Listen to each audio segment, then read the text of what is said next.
Assalamualaikum warahmatullahi wabarakatuh. Nama saya Sulistiwati, NPM 201010500. Mata kuliah Hukum Perdata kelas H semester 2. Di sini saya akan menjawab soal UAS ujian akhir semester genap Hukum Perdata. Pertama, hukum perdata adalah hukum yang mengatur hubungan antara orang atau badan hukum yang satu dengan orang atau badan hukum yang lain di dalam kehidupan masyarakat dengan menitik beratkan kepentingan pribadi secara tidak langsung, juga besar pengaruhnya terhadap kepentingan umum, yang pada hakikatnya merupakan himpunan atau kesatuan dari kepentingan pribadi masing-masing individu.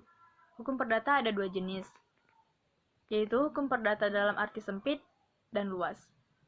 Pertama, dalam arti sempit ialah keseluruhan ketentuan-ketentuan perdata yang terdapat di dalam Kitab Undang-Undang Hukum Perdata atau BW. Kedua, dalam arti luas adalah keseluruhan ketentuan-ketentuan yang terdapat dalam Kitab Undang-Undang Hukum Perdata dan keseluruhan ketentuan-ketentuan yang terdapat dalam Kitab Undang-Undang Hukum Dagang atau disebut WVK. Kedua, sejarah perkembangan hukum perdata material di Indonesia ialah bahwa sebagai sumber utama hukum perdata adalah hukum Romawi. Kemudian, adanya penjajahan yang dilakukan oleh Prancis, maka hukum Romawi itu mempengaruhi pula terhadap hukum Prancis, yang mana waktu itu Prancis telah berhasil membentuk kitab undang-undang perdatanya yang disebut nama Kode Civil. Hal ini dapat diketahui dan pedoman politik hukum pemerintah Belanda di Indonesia, yaitu yang tercantum dalam pasal 131 IS, yang isinya mengandung kehendak-kehendak pemerintah Hindia Belanda terhadap berlakunya hukum di Indonesia pada saat itu. 1. Pemerintah Belanda menghendaki agar diadakan pembukaan hukum di Indonesia terhadap hukum perdata, hukum pidana, hukum dagang, dan hukum acara. 2. Pemerintah Belanda juga menghendaki berlakunya asas konkordansi terhadap hukum yang berlaku di Indonesia.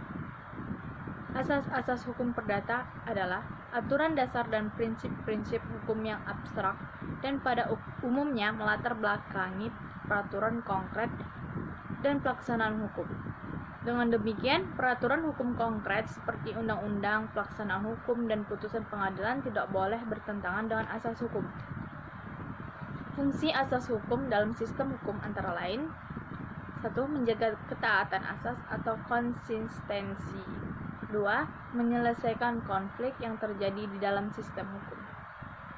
Asas hukum dapat dibedakan dalam dua macam, yaitu pertama, asas hukum umum, yaitu asas hukum yang berhubungan dengan seluruh bidang hukum, antara lain hukum perdata material. 2. Asas restitutio in integrum, yaitu pengembalian kepada kedudukan semula. Nomor 3, A. Tentang syarat-syarat sah perkawinan. Syarat-syarat sah perkawinan menurut undang-undang ialah: 1. Adanya persetujuan kedua mempelai. 2. Adanya izin dari kedua orang tua atau wali. 3.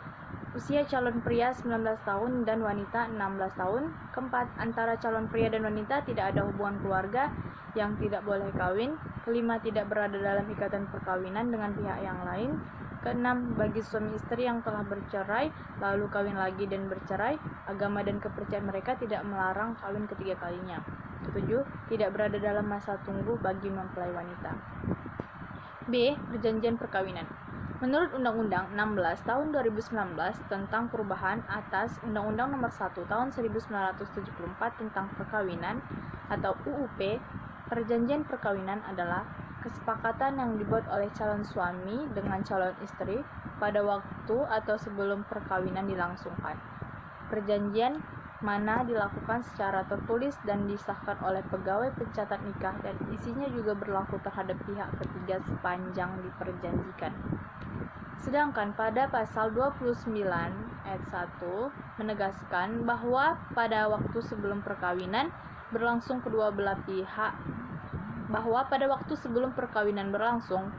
pihak atas persetujuan bersama dapat mengadakan perjanjian tertulis yang disahkan oleh yang disahkan oleh pegawai pencatat perkawinan, setelah mana isinya berlaku juga terhadap pihak ketiga sepanjang pihak ketiga tersangkut. Beberapa macam perjanjian perkawinan, yaitu pertama, perjanjian perkawinan di luar persekutuan harta benda; kedua, perjanjian perkawinan persekutuan hasil dan pendapatan; ketiga, perjanjian perkawinan persekutuan untung dan rugi; keempat, perjanjian kawin di luar persekutuan harta benda. Keempat, tentang perwalian. Perwalian adalah pengawasan terhadap anak yang di bawah umur yang tidak berada di bawah kekuasaan orang tua. Pada umumnya dalam setiap perwalian hanya ada seorang wali saja, kecuali apabila seorang wali ibu kawin lagi, dalam hal mana suaminya menjadi wali ayah. Jika salah satu dari orang tua tersebut meninggal, maka menurut undang-undang orang tua yang lainnya dengan sendirinya menjadi wali bagi anak-anaknya. Syarat-syarat seseorang dapat ditunjuk sebagai wali ada di pasal 51 ayat 2 sebagai berikut. Pertama, dewasa; dua, berpikiran sehat; tiga, berperilaku adil; empat, jujur; dan kelima, berkelakuan baik. Seorang wali diwajibkan mengurus harta benda anak yang berada di bawah pengawasannya dengan sebaik-baiknya dan bertanggung jawab tentang kerugian karena pengurusan yang buruk. Dan kekuasaan wali dibatasi oleh pasal 393 KUH Perdata yang melarang seorang wali meminjam uang untuk si anak, tidak dibolehkan menjual, menggadaikan benda-benda yang tak bergerak, surat-surat penagihan dengan tidak mendapat izin oleh hakim. B. Pendewasaan. Pendewasaan adalah upaya hukum yang menempatkan orang yang belum dewasa menjadi sama dengan orang dewasa. Seorang anak yang masih di bawah umur dengan seorang yang sudah dewasa, agar anak mampu bertindak sendiri di dalam pengurusan kepentingan sendiri, maka dilakukanlah pendewasaan dengan suatu pernyataan tentang seseorang yang belum mencapai usia dewasa sepenuhnya atau hanya untuk beberapa hal saja dipersamakan dengan seseorang yang sudah dewasa. Tetapi dalam hal perkawinan masih berlaku pasal 35 dan 37 KUH Perdata yang berkaitan dengan perihal memberi izin, yaitu harus mendapat izin dari orang tuanya atau dari hakim yang berhubungan dengan pengurusan suatu perusahaan dan diberikan oleh pengadilan negeri pada seorang anak yang sudah berumur 18 tahun. C. Pengampuan. Pengampuan adalah keadaan orang yang telah dewasa karena sifat pribadinya dianggap tidak pandai mengurus kepentingan sendiri atau kepentingan orang lain yang menjadi tanggungannya, sehingga pengurusan itu harus diserahkan kepada orang lain dan bertindak sebagai wakil menurut undang-undang dari orang yang tidak cakap tersebut. D. Domisili. Domisili ialah tempat di mana seseorang harus memiliki tempat tinggal di daerah tersebut dalam hal untuk melakukan kegiatan, menentukan atau menunjukkan suatu tempat di mana berbagai perbuatan hukum harus dilakukan. Misalnya mengajukan gugatan, pengadilan mana yang berwenang mengadili. Menurut KUH Perdata, domisili ada dua jenis, yaitu pertama, tempat tinggal umum, terdiri dari tempat tinggal sukarela atau bebas. Pasal 17 KUH Perdata menyatakan bahwa setiap orang dianggap mempunyai tempat tinggal di mana ia menempatkan kediaman utamanya. Nomor 5, tentang benda bergerak. Benda bergerak dibedakan atas pertama karena sifatnya, ialah benda yang dapat dipindahkan, misalnya meja, kursi, dan lain-lain, atau dapat pindah dengan sendirinya, misalnya ternak. 2. Benda bergerak karena ketentuan masing-masing, pasal 511 KUHP Perdata. Hal-hal yang bergerak misalnya hak memungut hasil atas benda bergerak dan hak atas surat-surat berharga. B. Benda tidak bergerak dibedakan atas pertama, benda tak bergerak menurut sifatnya, misalnya pohon-pohon, tumbuhan, tanah, dan lain-lain.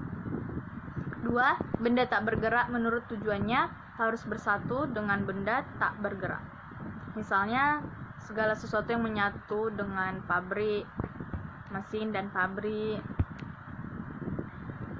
3. Benda tak bergerak menurut ketentuan masing-masing berwujud hak-hak atas benda yang tak bergerak. Misalnya, hak memakai atas benda tak bergerak, dan lain-lain. Berikutlah hasil jawaban ujian akhir semester genap saya. Apabila ada kesalahan dalam penyampaian atau kata saya, mohon dimaafin. Wabillahi taufiq wal hidayah. Wassalamualaikum warahmatullahi wabarakatuh.